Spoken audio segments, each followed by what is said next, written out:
Okay, well, as I say, welcome.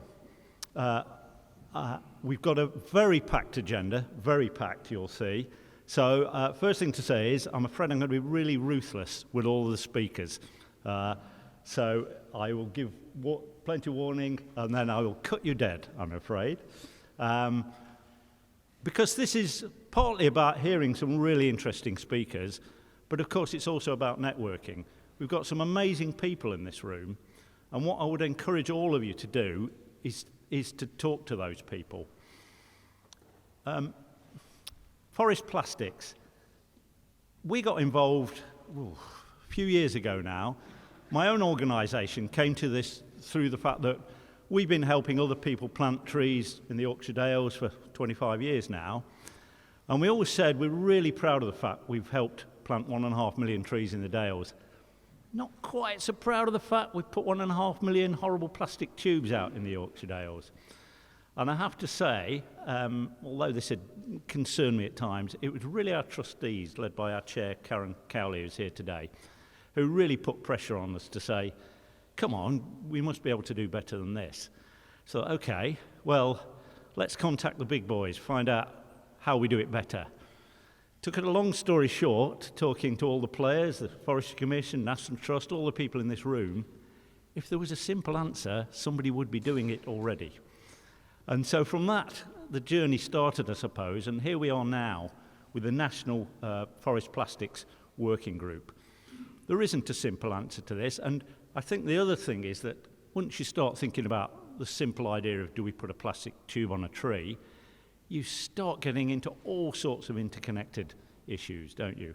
And I know your organisations in this room are involved in all of those issues.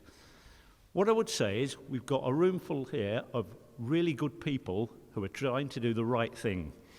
So let's all learn from each other and let's go out and do the right thing. I will stop waffling because we have got a packed agenda. And so the first person I want to introduce to the stage is James. From the Forestry Commission. James is a humble man, but actually James has driven this whole thing, and his support has really made not just today happen, but the whole Forest Plastics Working Group, and he's really driven us on. So James, I will let you introduce the conference properly. Over to you.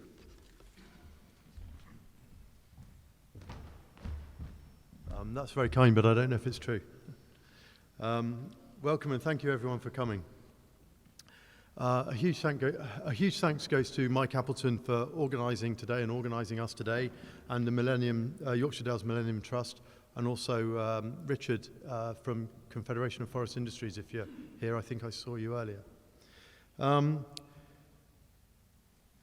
The working group started in late 2018, early 2019, when some northern professionals concerned about the volume of plastics we were using and left in the environment came together to see what could be done, and now represents 20 organisations committed to plastics reduction. But it's not just about tree shelters.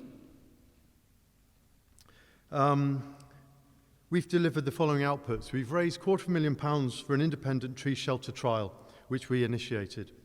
We've delivered 2 best practice case studies with more in development. So if you have some great sites, please let us know. It'd be great to include them. We ran a field visit to the Cairngorms, and we have more planned. We're sharing best practice across a wide range of organisations.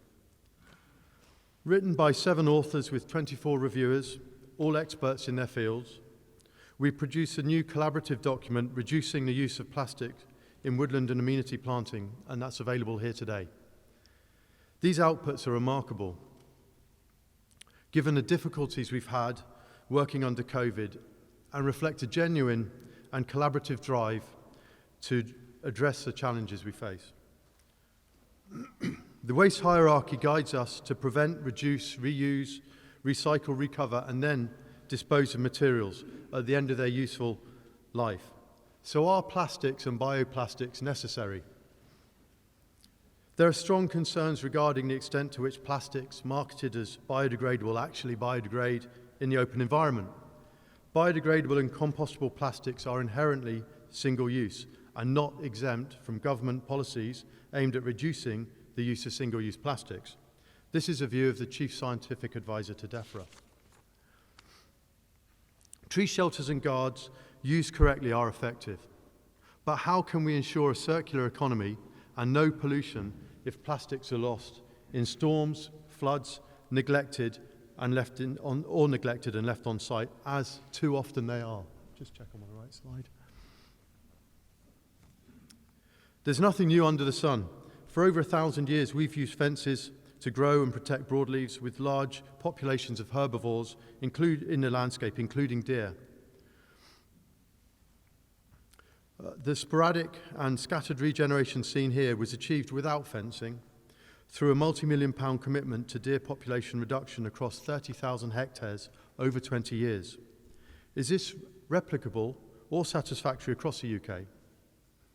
Each challenge, each site raises its own appropriate options, often requiring multiple management interventions.